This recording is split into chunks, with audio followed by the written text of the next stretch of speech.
Will a mother in Fort Wayne be convicted of murder in the death of her 3-year-old son? That is what a jury is trying to decide in the case of Letitia Lawson. Lawson admits killing her son, cutting off his ability to breathe as she force-fed him oil and vinegar to rid him of demons. Her lawyers claim she was not sane at the time. News Channel 15's Alyssa Ivinson joins us live from the courthouse now as the jury deliberates.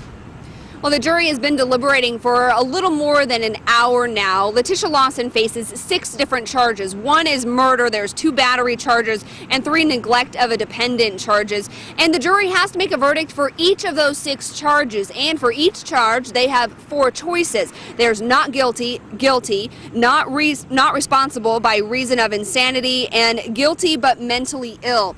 This morning, the prosecution wrapped up their witnesses and rested its case, and then the defense had its turn. The main witness for the defense was Letitia Lawson herself. She talked about the signs that she noticed that she says showed that her son, Josiah King, was possessed by a demon. She said that his face was growing abnormally large all within a week, that his bone structure on his back and his shoulders were changing, and that God told her that a demon was possessing her son. She also said God told her that she needed to use oil and vinegar to get rid of the demon. The vinegar would destroy the demon. The blessed oil would then protect the body from the demon destruction.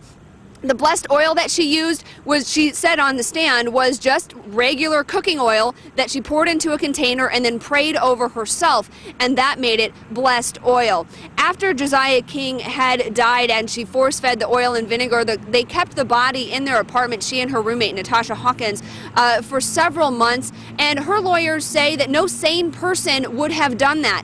But she also lied to several people about the whereabouts and condition of her son, and the prosecution says that's evidence that she knew what she did was wrong, and that if she told someone what happened, she said no one would believe her, and she was worried that she would go to jail. Well, now it's up to a jury to decide if she was in fact insane when Josiah King died, or if she was mentally stable at that time. They are still deliberating now, and we will have someone here at the courthouse all night long until the jury comes back with a verdict, and we'll bring that to you when we know the results. Live at the Allen County Courthouse, Alyssa Ivinson, News Channel 15.